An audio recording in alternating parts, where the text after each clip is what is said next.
I feel like this needs to be said. Not just Pete Carroll. Everyone. Clint Hurt, Shane Waldron, Larry Izzo, Jamal Adams, Quandre Diggs. You can make a very good argument. Geno Smith and Drew Lock. It all starts at the top. And John Schneider's not out of this either. A complete house cleaning has to happen.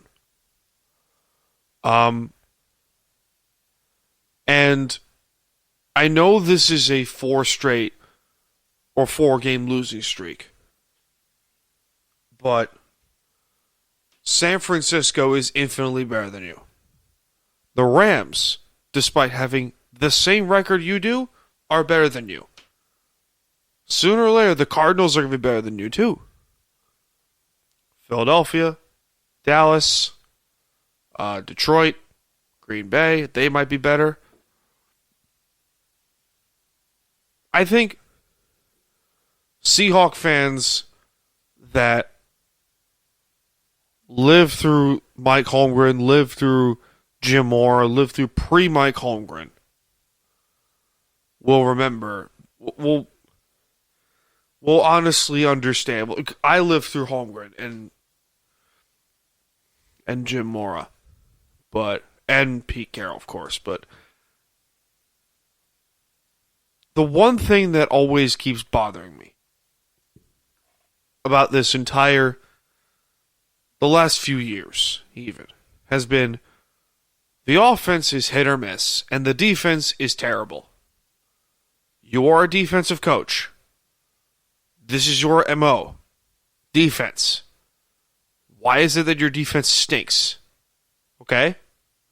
Jamal Adams, I mean, let's send him to the moon. Send him to the moon where he at least can learn how to cover someone. Because good God. Quandre Diggs, what happened to him?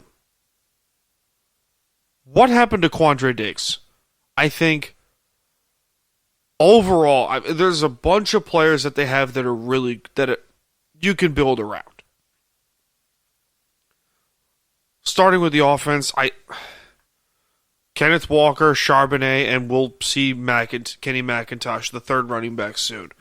Metcalf, Lockett, Smith, and Jigba, obviously.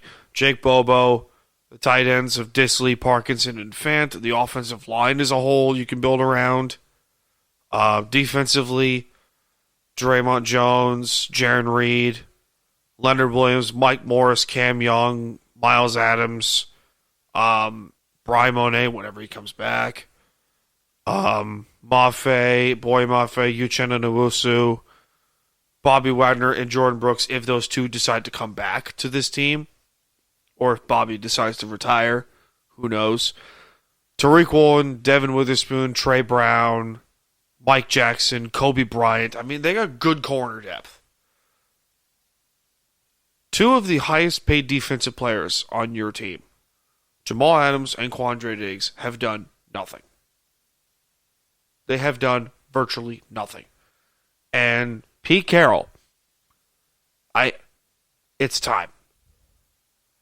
Whether it's this season or whether it's this offseason coming up, I don't know if they have a choice.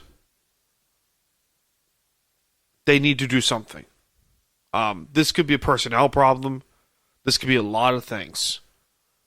But one thing that has been scary consistent about this team is that the defense is terrible. The offense is inconsistent. And they're losing games that they should not be losing. San Francisco ran circles around you in 5 straight games now. Circles. And you still can't stop them. Even with all the talent that you have, you still can't stop them. Why? Because you're being outcoached. And I think we can... this needs to be asked. How do people still keep defending Pete Carroll? Why do people in the Seahawk fan base or in the Seattle media or in sports media as a whole still keep defending this man? I don't know. It's one of the great mysteries of my life.